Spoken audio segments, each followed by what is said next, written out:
Arthur spotted Elijah waving enthusiastically from across the dining hall. He was seated beside a girl and stood up the moment Arthur approached. Introducing her, Elijah smiled and said her name was Charlotte. Arthur greeted her politely. Charlotte responded nervously, clearly a bit shy in his presence. As they sat down together, Arthur turned to Elijah and casually asked how classes had been in his absence. Elijah, in his usual teasing manner, joked that things had been much better without him. He then mentioned how much he was enjoying subjects like basic chain casting and mana utilization. While the three of them talked, Sylvie, Arthur's bond, was eyeing his food, ready to dive in. But as Charlotte reached out, probably trying to pet the cute little creature, Sylvie's instincts flared. She immediately turned defensive, hissing sharply and pulling away from Charlotte's hand. The sudden reaction caught Charlotte off guard. Trying to shift the attention, Elijah proudly mentioned that Charlotte was in his chain casting class and praised her skill, which made Charlotte visibly embarrassed. She blushed at the compliment, not used to being praised so openly. Elijah then curiously asked Arthur how his own classes were going. He had heard rumors that Arthur had already gotten into trouble, specifically that he had fought a professor. Arthur admitted it was partly true, but the situation had taken a surprising turn. He had, in fact, ended up becoming the professor for that very class. Hearing this, Elijah was so stunned that he accidentally spluttered water all over Arthur. Completely taken aback, he stammered, asking Arthur to confirm what he had just said. Arthur nodded while wiping the water off his face, explaining that he had replaced the previous professor. Then, with a mocking tone, he warned Elijah not to go around spitting on professors, especially now that he was one. Elijah chuckled, brushing off Arthur's new title as a professor with playful sarcasm. Still, he seemed genuinely curious, saying that maybe he should skip one of his own classes sometime just to see Arthur in action. Then, switching gears, he casually brought up plans he had with Charlotte. They were heading downtown for some shopping, and he invited Arthur to join them. Charlotte, clearly excited at the idea, chimed in right away, urging Arthur to come along, but Arthur shook his head, apologizing sincerely. He had 3 more classes lined up for the day, all upper division, and he couldn't afford to miss them. Elijah shrugged with a grin, teasing that it would just be him and Charlotte then. But Charlotte's reaction wasn't what he expected. She suddenly stammered, fumbling for words, and awkwardly claimed she had forgotten some other plans. She quickly stood up, smiling nervously as she excused herself. Before leaving, she suggested they all go out together another time. Waving goodbye, she said her farewell specifically to Arthur. Elijah, watching her go, turned back to Arthur with a weak chuckle. He tried to sound casual, saying her other plans must be important, and then mentioned he might just study in the library instead. But then his voice softened a bit, and he asked Arthur his opinion about Charlotte. He thought she was nice and pretty, and then he asked the real question, whether Arthur thought he had a chance with her. Arthur gave him a friendly look, and with a smirk told him the honest truth. He didn't think Charlotte was the one for Elijah, and that his friend could definitely do better. After lunch, Arthur headed off toward his first upper division class of the day, team fighting mechanics. When he arrived, a few students were already there. Scanning the room, he recognized some familiar faces. Curtis, standing nearby, noticed him first. He looked surprised to see Arthur in an upper division course and waved at him in greeting. A moment later, Claire spotted him too. She walked up with a cheerful smile, threw an arm casually around his shoulders, and teased him lightheartedly about the disciplinary committee. Arthur responded with a confident grin and a wink, promising to behave. He then looked around the room, wondering aloud if this was the full class. Curtis shook his head, saying a few more students were still expected, and just then they arrived. Arthur turned to look and saw several students entering. Among them was someone he recognized right away. A familiar face, one that made him sigh quietly with a resigned smile. Tessia Earlith was walking toward them, surrounded by a small group of students. She was deep in conversation with Clive Graves. Tessia's eyes found Arthur, and for a brief moment she seemed ready to greet him, but then her gaze shifted slightly. She saw Claire's arm still draped around his neck, and in an instant her expression changed. Her eyes narrowed subtly, and instead of speaking, she turned her head away, masking whatever emotion had surfaced. Claire, still hanging on to Arthur with playful ease, waved at Tessia cheerfully and greeted her as if nothing was off. Tessia responded briefly, her tone cold and her face unreadable. Claire tilted her head slightly and wondered aloud if Tessia was in a bad mood. Arthur, mentally sighing, knew the reason very well. It was because of Claire herself. Finally, Claire removed her arm from around Arthur and he took a step back, scanning the group that had walked in with Tessia. At the back of the formation, his eyes landed on someone that instantly made his blood boil, Lucas Wykes. The moment Arthur recognized him, his entire body tensed. Heat flushed to his face as his hands clenched tightly into fists, turning his knuckles pale. The sight of Lucas, the traitor who had once stood beside him, now casually attending the same class, filled Arthur with fury. And the bitter irony didn't help. It had to be a team-fighting class. But before the tension could build any further, a booming voice cut across the field. The air shifted as everyone looked around, searching for the source. Arthur, however, instinctively looked up. Above them, hovering with majestic grace, was a massive hawk-like mana beast. Its wings stretched wide, casting a shadow over the students. The voice belonged to their instructor, Professor Glory. She announced herself to the class with energy and presence. presence. The majestic beast in the sky was her bond, a powerful creature named Torch. As Arthur tried to gauge the professor's mana core level using his ability, a sharp pain suddenly pierced through his head. It struck without warning. At the same time, Professor Glory turned toward him as if she had sensed his attempt. Her reaction wasn't angry, she simply smiled. She strolled casually through the group of students before stopping in front of Arthur. With a grin that hinted at amusement, she acknowledged him not just as a student, but as a fellow professor. The gathered students began whispering among themselves. Their confusion quickly turned into disbelief when one of the upperclassmen, visibly skeptical, raised his hand and questioned her claim. Could it really be true that Arthur, a first year, was also a professor? Without hesitation, Professor Glory confirmed it. She explained to the entire class that Arthur wasn't just a freshman disciplinary committee officer. He had also been appointed as the interim professor for practical mana manipulation, the same class many of them had taken in their earlier years. She acknowledged that it was a temporary position, but still emphasized how impressive it was for someone so new to the academy to earn such a responsibility. Her words triggered an uproar. Several students burst out in disbelief, unable to accept that a first year could outrank them. Angry voices rose from the crowd, questioning how such a thing was possible. Some pointed out that even the most talented upperclassmen didn't get opportunities like this. To them, Arthur was just a skinny freshman being handed a role he didn't deserve. Arthur stood silently amid the noise. He had expected this reaction. The judgment, the resentment, it had all been predictable. He exhaled slowly, forcing himself to stay calm and block out the chaos around him. Professor Glory, still cheerful, attempted to rein in the group. She reminded them that the director herself had made this decision, and that Arthur had proven himself by defeating the previous professor who held the role. That alone was a clear sign of his strength. But the crowd wasn't satisfied. One student shouted that most underclassmen professors weren't that strong anyway, and claimed even upperclassmen could easily defeat them. The complaints grew louder. Professor Glory's smile widened. She didn't argue. Instead, she turned the challenge around. If the class truly doubted Arthur's capabilities, why not test him? Let them face the new professor themselves, right here, right now. As soon as she made the offer, the air around the students changed. Their thoughts weren't spoken, but Arthur could read them in their expressions. Rage, jealousy, arrogance. Dozens of eyes were locked on him with a single emotion: hostility. Some were ready to humiliate him. Others just wanted to prove a point. Arthur could almost hear their inner thoughts as clear as spoken words. He glanced around and noticed Tessia. She looked surprised, clearly not expecting things to unfold like this. For a second, the corners of her lips lifted in what seemed like amusement, but when she realized Arthur was looking at her, she turned away. Arthur addressed the situation calmly. He explained that Director Goodsky had personally instructed him to take things slowly during his first few days. It was his first official day, after all, and she had wanted him to ease into the rhythm of school life. But Professor Glory wasn't about to let him off so easily. She teased him lightly, leaning in with a wink. There would be no special treatment just because he was a first year. If Arthur wanted to stand among upperclassmen, he would have to prove himself through a demonstration. She then turned to the class, raising her voice to ask for their opinion. The response was instant and loud. The students cheered, ready to see Arthur tested. Arthur stayed composed. To him, this wasn't a fair test. It was a setup. And deep down, he knew it. Arthur looked at Professor Glory as he asked what exactly she had in mind. Her response came with a grin. She proposed starting the semester with something fun. But her idea of fun wasn't the kind students typically enjoyed. She offered options like war or conquest, clearly relishing the tension rising in the air. Arthur sighed quietly to himself. He found it hard to believe anyone considered something like war casual or enjoyable. Then Curtis, always eager, raised his hand with a suggestion. He proposed a team mock battle, placing the 3 disciplinary committee officers, himself, Claire, and Arthur, on one team. Claire chimed in right after, saying it would be a great way to practice their teamwork. Professor Glory considered it for a moment and admitted it wasn't a bad idea. That's when Clive Graves, the student council vice president, stepped in with a confident voice. He offered to join the battle as part of the opposing team and even suggested that Princess Tessia team up with him. Tessia turned to him in surprise, clearly not expecting to be volunteered like that. Claire, however, lit up at the thought. She laughed and called the matchup interesting. Student council versus disciplinary committee, but quickly noted the imbalance. 2 against 3 wasn't exactly fair. The moment she said it, another voice joined in. Lucas Wykes stepped forward, volunteering to join Clive and Tessia's side. Professor Glory welcomed the idea. She called Lucas another genius freshman and said it would be a perfect chance to evaluate his abilities. With a wave of her hand, she announced the teams and told all 6 of them to gear up. As the students moved toward the racks to gather their equipment, Lucas brushed past Arthur, deliberately bumping into him. His glare was sharp, filled with resentment. He accused Arthur of taking his spot in the disciplinary committee, but Arthur didn't flinch. He replied coldly, pointing out that you couldn't steal something that was never yours. Claire, already slipping into her usual teasing mode, warned that they couldn't afford to embarrass the name of the disciplinary committee. She even joked about making practice hell for anyone who didn't perform. Meanwhile, Clive and Lucas stayed distant, silently preparing their weapons and armor without acknowledging Arthur. Arthur. The tension between both teams was already thick, and the match hadn't even started. While Arthur tightened his straps, Tessia stepped over to help. Half amused, he joked about whether it was appropriate for a princess to be assisting him. Tessia, clearly not in the mood for his humor, yanked one of the straps tight, hard enough to pull his arm toward her. Leaning in slightly, Arthur reminded her there was no need to act so formal around him. The others were far enough away, and their conversation couldn't be overheard. Tessia's eyes flickered with frustration as she admitted something quietly: how much she hated pretending not to know him. Arthur met her gaze calmly and told her she didn't have to pretend. She hesitated, clearly surprised by his words. She mentioned that Master Cynthia had told her Arthur was trying to keep a low profile. That's why she had been keeping her distance despite their shared past. Arthur gave a small smile, a hint of irony in it. He admitted that if keeping a low profile had been the goal, then he was clearly failing at it. But even so, he explained that as long as certain things remained hidden, he didn't mind the attention. Tessia began to speak, trying to piece together what he meant, when realization struck her. Her mana sensing ability couldn't detect Arthur's water attribute anymore. But before she could say it aloud, Arthur quickly covered her mouth with his hand. He leaned in even closer and whispered a quiet warning. These were things he was still keeping secret: his bond, his core level, and the scope of his abilities. But that didn't mean she had to ignore him completely. After a moment, Arthur pulled his hand away. Tessia's face was flushed. She pushed him back slightly, murmuring that he was too close, her voice barely audible. Before either of them could say more, a powerful voice boomed overhead. Professor Glory's shout startled them both. She commanded them to stop chatting with the enemy, reminding them that the match was about to begin. Arthur straightened up and glanced at Tessia with a determined expression. He told her he was looking forward to seeing how much she had improved since they last trained together. Tessia, meeting his eyes, replied with fierce determination of her own. She wasn't going to go easy on him. A few moments later, Professor Glory addressed the entire group, her voice commanding and firm. She laid out the rules of the mock battle with precise clarity. The match would run for 30 minutes, after which they would analyze what had happened, but there would be a special twist to balance the teams. Since Curtis and Claire had more classical training than their opponents, especially with Arthur on their side, the disciplinary committee would be given a handicap. Arthur would play the role of king. If he was knocked out or taken down, the entire team would lose. The gear they had been given wasn't ordinary either. Crafted by artificers, it was designed to track and measure the level of damage each person received. Once a set threshold was crossed, the gear would emit a sharp, shrill warning tone. If anyone continued to fight or cast spells after that, they would not only be banned from the class, but possibly face expulsion from the academy itself. Professor Glory made it absolutely clear this equipment would not protect them from injury. They were expected to protect themselves with mana. Anyone careless enough to rely on the gear for defense could get seriously hurt. After a brief pause, her voice rang out again, louder than ever, declaring the start of the battle. As the battle began, Claire rushed toward Clive, her sword engulfed in flames. Sparks followed her every movement as she slashed with precision and intent. Meanwhile, Curtis, mounted on his beast Grotter, charged directly toward Tessia with his lance raised. Arthur observed everything carefully. He knew Curtis wasn't strong enough to defeat Tessia outright, but Curtis might still be able to stall her for a while, long enough to create an advantage. Straight ahead, Lucas waited calmly with a proud sneer on his face. Despite everything that had happened since arriving at Xyrus, Lucas hadn't changed. His arrogance was still intact. Arthur sensed the challenge and accepted it silently. Professor Glory hovered high above, watching intently. Her eyes were sharp, as if expecting something remarkable to unfold. Arthur gathered his mana. Wind and earth bent around him, swirling with force as he released a sliver of killing intent. The entire battlefield paused. The pressure swept across them all. Tessia, the only one familiar with this feeling, exhaled with a knowing sigh. She understood what was coming. The wind howled as Arthur gripped Dawn's ballad and launched forward like a missile. The ground cracked beneath him. In an instant, he closed the distance between himself and Lucas. Lucas instinctively stepped back, his smug expression breaking into alarm. He began chanting a spell under his breath, trying to increase the gap. Lucas summoned his fire spell, Inferno's Cage. Fiery orbs formed in a circle around them, suspended in the air. A dome of fire sealed the battlefield. Lucas, with false confidence, activated it. The orbs flared to life and began to shoot bursts of flame in every direction. Fire bullets bombarded Arthur's position from all sides. The attack was relentless. The sheer number of projectiles made it almost impossible to advance. Arthur didn't falter. He weaved through the storm of flames, dodging with inhuman precision, blocking when he had to, never stopping. Every moment was a blur of motion. His instincts, speed, and control working together to survive the onslaught. From within the cage of fire, Lucas laughed as he mocked Arthur for dancing around the flames. Sylvie's concerned voice echoed in Arthur's head. Sensing his frustration from the intense battle, she asked if he was okay. Arthur reassured her, his focus unwavering. He asked about the others. Sylvie quickly updated him. Tessia was overpowering Curtis, and Claire had the upper hand against Clive. Arthur acknowledged it and told her to alert him if anything unusual happened. As the fireballs rained down, Arthur stomped on the ground. Shards of jagged rock erupted, creating barriers that intercepted the relentless flames. The dome around him, created by Lucas, was unforgiving, pulsing with intense heat and relentless bursts of fire from every direction. Arthur analyzed the situation quickly. Lucas's mana pool had grown significantly since his adventurer days, and without fire or water element mana of his own, Arthur found himself at a disadvantage. The suffocating heat drained his stamina, and his earth and wind elements struggled to keep up. Even his superior movement couldn't close the distance. Lucas had created a battlefield tailored for overwhelming defense and pressure. Lucas, watching Arthur dodge endlessly, mocked him. His arrogant words were sharp, but Arthur forced himself to stay calm. He had to think, not just react. Despite the constant fireballs and searing heat, he couldn't afford to be impatient. Every attempt to retaliate, whether by wind blades or earthen spikes, was thwarted. Lucas mocked Arthur, saying he was glad he hadn't joined the disciplinary committee. Otherwise, he might have had to quit school because of having such an incompetent partner. Arthur forced himself to breathe and reassess. He was dodging, defending, but not winning. His frustration boiled beneath the surface, not just from Lucas's smug confidence, but from his own incomplete understanding of his elemental abilities. He repeated the concept in his mind. Wind was the manipulation of air, the pushing and pulling of invisible currents. But what if he went deeper? What if instead of just moving the air, he controlled the particles themselves? His eyes narrowed as the idea took form. If he could manipulate the very air that fire needed to burn, oxygen, then perhaps he could suffocate the flames altogether. The dome, this fiery prison, might become powerless if stripped of the fuel it required. Lucas laughed again, taunting him through the roar of flames, mistaking Arthur's movement for retreat. The thought raced through his mind. If he removed the oxygen, the fire couldn't touch him, but that also meant he wouldn't be able to breathe. It was a gamble, a risk that could very well backfire. Yet, as a small smile crept across his face, Arthur embraced it. This was why he had come to Xyrus Academy, not just to fight, but to understand, to push the boundaries of his knowledge and power. High above the battleground, Professor Glory observed the duel with keen eyes, her arms crossed, wind rustling her cloak. From this height, she could clearly see the flames raging below. Lucas's signature spell, Inferno's Cage, encircling the field in brilliant heat. She had heard about the boy's talent, but seeing it in action was something else. Lucas, still so young, was mastering a high-level domain spell with shocking ease. His control, his casting speed, it was well beyond what one would expect from someone his age. Even his mana pool pulsed with the strength comparable to a silver core mage. The magical world was shifting, she thought. With talents like Lucas rising, older mages like her would soon be left behind, but her gaze drifted from the fire to the boy standing within it, Arthur Leywin. The moment Arthur had dashed through the burning field to face Lucas, a strange sensation crept over Professor Glory. A chill ran down her spine. It wasn't fear, but awe. Unlike Lucas, Arthur didn't have a wide range of flashy spells, not yet. As a dual elemental mage, his arsenal was still limited, but what he lacked in diversity, he made up for with fluid, deliberate movements and astonishing mana control. There was something different about him. Professor Glory narrowed her eyes. The wind and earth around Arthur weren't being commanded. They were responding to him. The elements curved and swirled near his body, moving as if they were drawn to him, not by force, but by affinity. He didn't dominate mana. He flowed with it. For someone so young, it was unnatural. It made her wonder, what kind of life had Arthur lived to achieve such harmony with mana? Her curiosity grew deeper as she noticed Arthur holding his breath. He was taking hits from Lucas's fireballs now. The blasts were starting to land, and despite the mana shielding him, his protective gear was close to activating. Just moments ago, he had been dodging them easily, yet he wasn't retreating or defending. That's when she realized what he was doing. Professor Glory leaned in closer, her eyes wide with disbelief. Arthur wasn't just enduring the flames. He was using the chaos to learn. He was trying to manipulate the air itself, not with wind magic. This wasn't about gusts or pressure blasts. He was experimenting with direct air manipulation, something far more complex. Few mages even dared to attempt it. Manipulating air at this level required deep understanding, intense concentration, and flawless control over casting. The reason no mage ever sucked the air out of an enemy's lungs wasn't due to ethics. It was because it was nearly impossible. Controlling the air within or around a moving, breathing target took time and precision. It was why most used their own body or a fixed point for such manipulation. Watching him, Professor Glory couldn't help but smile in silent amazement. In the middle of danger, while fire roared around him, Arthur Leywin was teaching himself how to shape the very air. He truly was a little monster. Within the burning arena, Arthur braced himself, his lungs aching as he manipulated a razor-thin layer of air around his body. He was trying to form a vacuum, one that could scatter the flames before they made contact. But the technique, which had sounded so simple in theory, was proving maddeningly difficult in execution. Sweat clung to his skin, not from heat, but from focus. His uniform was already taking the brunt of the damage, slowly wearing out with every second he failed to perfect the control. On the other side, Lucas Wykes was growing restless. His attacks, powerful and constant, should have overwhelmed overwhelmed any student by now. Yet Arthur continued to stand. Lucas couldn't see any traditional wind magic, yet his flames weren't working as they should. Confusion turned to frustration, and frustration to desperation. As a last push, Lucas summoned his most aggressive spell. He roared, calling forth his guardian from the depths of flame. A humanoid beast made entirely of fire emerged beside him, its form towering and blazing with destructive energy. But Arthur wasn't fazed. In fact, he welcomed the move. That summon was a sign. Lucas was nearing his limit. Arthur's lips curled into a brief grin. It was time to finish this. Meanwhile, across the field, Tessia Earlith spared a glance in Arthur's direction. Her heart tugged with concern. Even though Arthur was skilled, facing an opponent like Lucas, while only using wind and earth magic, his weakest elements, was a difficult task even for someone like him. She trusted him, but the worry lingered nonetheless. Suddenly, a blur of motion interrupted her thoughts. Curtis Glader lunged forward with flames dancing across his dual blades. His slash came down fast and hard, but Tessia caught it with her staff just in time. Sparks flew as their weapons clashed. Curtis smirked, clearly enjoying the intensity of the battle. He reminded her sharply that turning away from an opponent mid-fight was dangerous, even for a princess. Tessia didn't respond with words. Her expression cooled as she drew her secondary blade. In a single, smooth motion, she counterattacked, forcing Curtis to retreat just in time to avoid being sliced. But she wasn't done. Drawing in mana, Tessia gathered wind into her palm, compressing it tightly with practiced control. With a quiet surge, she released the wind in a powerful blast. The force struck Curtis squarely, sending him flying backward like a missile through the air. His mana beast, Grotter, leapt between them, shielding its master from the impact just before he crashed. Pain suddenly bloomed in Tessia's abdomen. She staggered slightly, gripping the spot tightly. Something wasn't right. Her magic had felt off, draining in a way it never had before. Confusion and unease flickered in her eyes as she tried to steady herself. Curtis didn't waste time. Mounting Grotter once more, he gave the command. They launched forward, a coordinated charge that trembled the ground beneath them. Tessia's eyes sharpened. She could feel the shift in mana around them. The way both Curtis and his beast were gathering ambient mana confirmed it. They were preparing something big, likely a large-scale spell. Tessia chanted her spell with determination. As her voice echoed through the arena, thick vines exploded from the ground, weaving together to form a protective barrier. The roots surged outward like wildfire, reacting to her will. Grotter, the mana beast, leaped from one place to another, avoiding the sharp lashes of the vines trying to trap him. Despite the impressive defense, Tessia couldn't ignore the pain growing inside her. Doubts clouded her mind. Maybe she hadn't fully adapted to the Elderwood Guardian's core, but quitting wasn't an option. As the student council president, she had a duty. Weakness wasn't something she could afford. Not here, not now. Suppressing the pain, Tessia cast buffs on herself. She began moving with renewed focus, timing her spells with precision. Her body danced between attacks as vines responded instantly to her motions. She infused wind mana into each step and swing, increasing both her speed and accuracy. Confidence returned to her eyes. She could still win this. The conjured vines launched forward once again, faster and sharper than before. Then Prince Glader roared his next move. A tremendous amount of mana gathered in front of him, and a blast of intense flames surged forward. Mixed with earth attribute power, the beam tore through the air with terrifying force, strong enough to destroy anything in its path. Tessia stood high atop her living platform of vines. Her face had turned pale, and sweat trickled down her temples. She was nearing her limit, and yet the real danger was only beginning. At that exact moment, a powerful wave of mana rushed through Arthur. His connection to Sylvie flared. In his mind, her voice rang out with alarm. Tessia was in danger. Arthur turned instinctively, just as the Flame Guardian closed the distance from behind. Out of focus and distracted by Sylvie's warning, Arthur didn't react fast enough. The creature's blazing fist collided with him, sending a shock through his body. The force of the punch threw him backward. Arthur lifted his gaze just in time to see Professor Glory high in the air, already mounted on her bond, Torch. She was flying full speed toward Tessia and Curtis, but it was clear she wouldn't make it in time. Inside Arthur's mind, Sylvie's voice came again, this time more urgent. Something was wrong. Tessia was in real danger. Arthur's heart pounded. He fought to stay calm, but panic clawed at the edges of his thoughts. Every part of him screamed to move, to act, to get there before it was too late. Then, in that critical moment, he activated the first phase of Sylvia's beast will. The world around him shifted. Time seemed to stretch and bend. Everything was tinted in strange, inverted colors, and silence swallowed the sounds of battle. He had entered that strange space again, the one where time and space bent only around him. But this place had its limits. Arthur couldn't affect anything or anyone outside of himself unless he physically brought them into this realm with him. Still, he had no choice. Tessia didn't have time. He had to reach her before it was too late. Without hesitation, Arthur launched forward. His body pushed to its absolute limit as he sprinted through a narrow path between the burning orbs of Lucas's Inferno's cage. He passed Professor Glory, who was frozen mid-air on her bond, but Arthur barely noticed. His thoughts raced. Most of his mana had already been used trying to learn the vacuum barrier spell. There was barely any left in his core, but there was no time to hesitate. Up ahead, Tessia was falling. The conjured vine she had been standing on gave way as she lost consciousness. Her hand clutched her abdomen in pain, and her body collapsed toward the battlefield below. Above her, the massive breath attack launched by Curtis Glader. A destructive force packed with concentrated mana raced toward her. Arthur's heart sank. Sylvie had been right. Professor Glory wouldn't have made it in time to protect her. There was no barrier, no defense. Tessia was completely exposed. Panic surged through him, but he forced himself to move faster, even as his vision blurred and his legs screamed in protest. Pushing past the pain, Arthur reached the edge of his endurance and leapt off a crumbling vine. He hurled himself forward with everything he had and wrapped his body tightly around Tessia's falling form. Using the last remnants of his mana, he managed to conjure a barrier around both of them. He knew what was coming. This would hurt. Releasing his first phase, Arthur felt the familiar shift as the world returned to its natural colors. But the transformation came at a price. An intense searing pain tore through his back. Before he could even cry out, his consciousness began to fade. The last thing he heard before everything went black was the sharp, high-pitched whine of his gear activating. Meanwhile, Professor Glory watched in horror as the space ahead of her was consumed by Curtis's attack, World Howl. The beam roared with raw destructive force. Fear clenched her heart as a dreadful scream escaped her lips. She leapt from her mount and rushed toward the chaos. Seconds stretched like hours. Finally, the beam of energy faded, and the battlefield became visible again. What she saw made her stop cold. Arthur was there, lying unconscious, wrapped around Tessia's limp form. No one had expected him to appear in time, especially not her. She stared, stunned, barely able to form word. Curtis stood in shock nearby, his face pale. He stammered, panicked, overwhelmed with guilt. He hadn't known Tessia would collapse. He hadn't meant for any of this to happen. Professor Glory quickly regained her composure. She issued rapid orders. Pagal was told to get the rest of the team on standby. Pawn was instructed to begin assessing the damage immediately, but even as she barked commands, her mind reeled. Just moments ago, Arthur had been locked inside Inferno's cage with Lucas. How could he have gotten here so quickly? Instant teleportation shouldn't have been possible. Not like this. And yet, somehow Arthur had made it.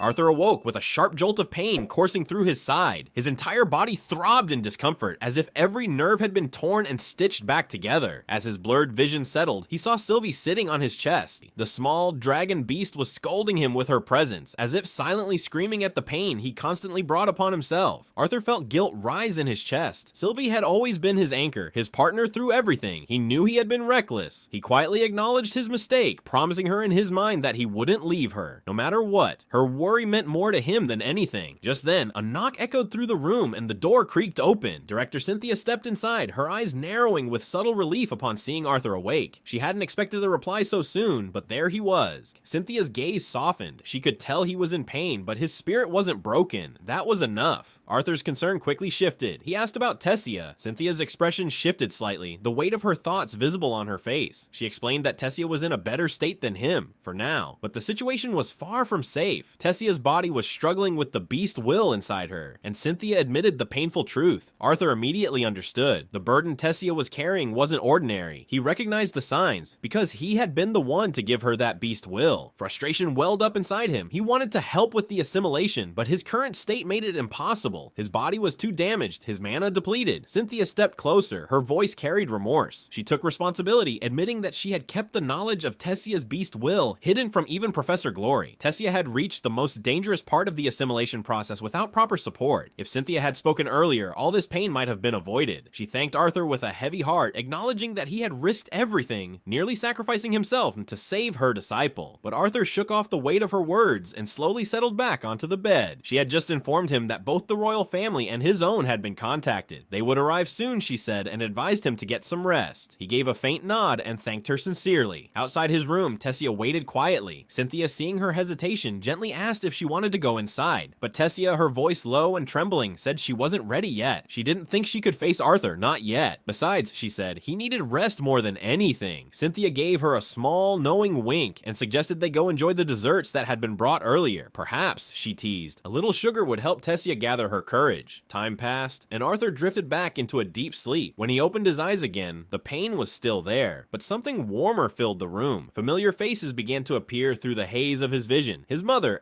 Alice was seated beside him. Her voice was soft, filled with relief as she acknowledged that he was finally awake. Arthur turned his head despite the pain. His little sister Ellie leaned in from the other side of the bed with her usual blunt honesty, blurting out how terrible he looked. Arthur chuckled through his discomfort, teasing her back in his usual sarcastic way. Reynolds, their father, stood nearby. He pointed out how Ellie had cried more than anyone, even more than Alice. Ellie immediately protested, embarrassed, scolding Reynolds for revealing her moment of weakness. Alice, though smiling on the surface, couldn't hide the concern behind her eyes. She questioned how her son, of all people, had ended up hurt so badly on the first day of school. Reynolds added his own theory with mock seriousness, joking that Arthur must have already gotten into fights at the academy. Arthur, still lying in bed, cracked a small grin and casually remarked that they should have seen what the other guy looked like. That comment triggered a burst of laughter from everyone in the room, but while the others laughed, Alice was pulled into her own quiet panic. In her mind, she began spiraling. She imagined the worst. What had her son done this time? Had he completely destroyed someone else's child? Her imagination ran wild. Burnt remains, angry nobles, consequences. She even began to plan out their escape. Maybe they would need to move underground, live among the dwarves. She could help in the mines as a healer, but what about Ellie? What future would her daughter have in such a place? Just as her thoughts threatened to take over, director Cynthia Goodsky entered the room again. She was not alone. The entire Earlith family followed her in, and at their side was Tessia. Arthur's father took a step back in surprise, while his mother gasped. Both of them bowed deeply, showing respect. King Alduin gently placed a hand on Reynolds' shoulder, humbly stating that the honor was truly his. He acknowledged how Arthur had saved their daughter not once, but twice. Queen Marial followed his words with warmth, saying this meeting was long overdue. King Alduin introduced everyone formally. He presented the older elf beside him as his father, the former king of Elenoir, and then motioned to the young elf girl beside them, Tessia, their daughter. Tessia stepped forward nervously and greeted everyone. She introduced herself as Arthur's friend. The sight made Alice and Reynolds exchange knowing glances, sharing a quiet, amused moment between parents who clearly thought they had figured something out. Arthur, watching from his bed, could only wonder what kind of assumptions were forming in their minds. He had a bad feeling about it. Then, Alice stepped forward and gently held Tessia's hand, her smile bright and motherly. She said it was such a joy to finally meet the girl Arthur had spoken so much about. Tessia's eyes lit up at those words, asking in surprise if that was true. Alice nodded with enthusiasm, expressing how grateful she was that Arthur had someone so responsible beside him. Then she leaned in closer and softly added that it was a comfort, not just now, but for the future as well. Tessia's face, already red with embarrassment, turned an even deeper shade of crimson. Before she could recover, Varian, the former king, addressed Arthur casually, asking how he was feeling. Arthur, still trying to keep up with everyone's energy, admitted he was more worried about what they all seemed to be planning. Varian chuckled and assured him there was nothing to fear. At worst, he might end up becoming Varian's grandson-in-law. That single line made Tessia's embarrassment spike as she looked down, mortified. In a soft, apologetic tone, Tessia said she was sorry. She confessed that she had tried to stop her family from visiting and blamed herself for Arthur ending up in that hospital bed. But Arthur laughed gently, brushing away her guilt. He said he didn't mind at all. He actually liked how lively the room had become. Ellie, with a mix of curiosity and confidence, assessed the girl her brother had risked his life to save. Tessia, in turn, recognized Ellie as Arthur's sister and complimented her appearance, saying she looked even prettier than expected. Ellie gave a short, appreciative reply, still watching Tessia closely. Arthur interrupted their exchange to remind Ellie that it was Tessia who had gifted her the bow she received for her birthday. Ellie, caught off guard, muttered a casual thanks. Tessia responded with a warm smile, saying she was happy that Ellie liked the gift. Then, with a completely serious expression, Ellie suddenly turned to Arthur and asked which of them, herself or Tessia, was prettier. Arthur, clearly tired of the teasing, smirked and dismissed the question by calling both of them ugly. That earned him a sharp response from both girls, warning him that he was only being spared because of his injuries. Trying to change the subject, Arthur turned to Varian and asked about Tessia's mana core. He wanted to know if everything was progressing well. Varian replied that Tessia's body seemed to be more compatible with the beast core than Arthur's had been when he first integrated with one. The old elf then leaned closer and quietly asked Arthur how he had even managed to get an Elderwood Guardian's core. Arthur, with a tired smile, said he got it by killing one. Varian's eyes widened in disbelief, his stern expression breaking into one of open shock. Before the conversation could go further, Cynthia cleared her throat sharply. She reminded everyone that Tessia's assimilation still needed to be monitored and mentioned that there were more visitors waiting outside since the room had already reached its maximum capacity. Eventually, Arthur's family and Tessia's family left together, giving him some space. But his day wasn't quiet for long. More visitors came throughout the afternoon, some seeking answers about what had happened during the mission, while others came simply out of concern for Arthur's health. Among them was Professor Glory, who leaned in eagerly, demanding to know how Arthur had pulled it all off. While Gideon entered the room holding a potion in his hand, he offered it to Arthur, insisting he try try it, saying it would make him feel better. Arthur hesitated, but took it anyway. Before leaving, Gideon mentioned something unexpected. He told Arthur to visit his personal training room once he felt better. This caught Arthur off guard. He asked how Gideon even knew about that room. Gideon explained that Director Goodsky had contacted him, requesting that he build special training artifacts for Arthur. Arthur was even more surprised to hear Gideon had just gone ahead and done it. Suspicious, Arthur asked if Gideon had really done all that for free. Gideon only smiled slyly and reminded Arthur that he now owed him. Arthur sighed in frustration, already regretting the favor, and asked him to at least shut the door on his way out. Once Gideon left, Arthur let himself slump back into bed, feeling sore but grateful to be alive. He soon heard footsteps approaching again. Thinking Gideon had returned to ask for something else, he got annoyed. But as the door opened, he was surprised to see Tessia instead. She quietly stepped inside and walked up to the bed. Arthur asked if her assimilation session was already over. Tessia nodded and explained that she was still recovering, and so Director Goodsky had her stop early. Arthur agreed that it was probably the right choice. He asked her how her manticore was doing, if she had felt any pain again, or any pressure like before. Tessia let out a soft chuckle. Arthur was confused and asked what was so funny. She told him it was just like him to worry about her, even after nearly dying. Arthur laughed quietly too, realizing she was right. It reminded her of the time he had saved her from bandits long ago. Arthur tried to sit up and told her how far they had both come since then, but the effort sent pain shooting through his body. He winced and admitted it was still hard to move. Tessia rushed closer, concerned, but Arthur reassured her that he'd be fine and told her not to worry so much. Tessia nodded, but then grew quiet. She said she still wanted to apologize. Arthur cut her off, reminding her again that she didn't need to say sorry for what happened. He had chosen to save her. What was done was done. But Tessia said that wasn't what she meant. Her voice softened as she admitted she was sorry for something else, for taking advantage of him like this. She leaned in and kissed him gently. It was brief but filled with emotion. Then, without saying another word, she turned and ran out of the room, leaving Arthur stunned and completely speechless, even more dazed than he had been when he first woke up. As Tessia ran out of the room, her heart pounded louder than her footsteps. Her face burned with embarrassment. She had just kissed Arthur. That had been her very first kiss. A storm of questions flooded her mind. Had she done it right? Did she look okay while doing it? Did Arthur like it? Stopping in front of a window, Tessia glanced at her reflection. She nervously tried to mimic the kiss again, pretending to replay the moment. But the more she thought about it, the more mortified she became. A soft groan escaped her lips as she banged her head gently against the glass. The embarrassment was unbearable. Maybe she had come on too strong. What if Arthur now thought she was improper or too forward? Panic swirled inside her. A part of her wanted to run back and pretend it had all been a joke, but then she stopped herself. No, she had done the right thing. Arthur would never take the first step. He always acted so mature, so calm, like she was still just a little girl in his eyes. If she had waited for him, nothing would have ever changed. This was her choice, and even if he didn't feel the same way, it was his loss. Tessia reminded herself that she was talented, capable, and strong. She was respected, smart, and not to mention attractive. If Arthur didn't see her for who she was now, then he didn't deserve her. With a deep breath, she looked back once toward his room, then slowly turned away and made her way toward her dorm, her mind still spinning. Back in his bed, Arthur stared at the ceiling in complete disbelief. He had just kissed Tessia Earlith, or rather, she had kissed him, and that fact alone was making his thoughts spiral. She was 13. He was 12. Still, his mind couldn't help but scream. Was that allowed? Was this a crime? He tried to calm himself, reminding himself of the reality. It had been just a small, innocent kiss, nothing more. But the guilt still nagged at him. Tessia had caught him completely off guard. He hadn't done anything. She had made the move while he was still lying there, recovering. A small smile tugged at his lips as he admitted that Tessia was sharp. She always knew exactly when to act. But then, snapping out of it, Arthur slapped his own cheeks, cursing the uncontrollable wave of teenage emotions surging through his young body. The mixture of confusion, warmth, and curiosity churned inside him. The pain in his body merged with the whirlwind in his mind, and eventually the fatigue overtook him. Arthur slowly drifted off to sleep, unsure of what would come next between him and Tessia, but knowing things would never quite be the same again.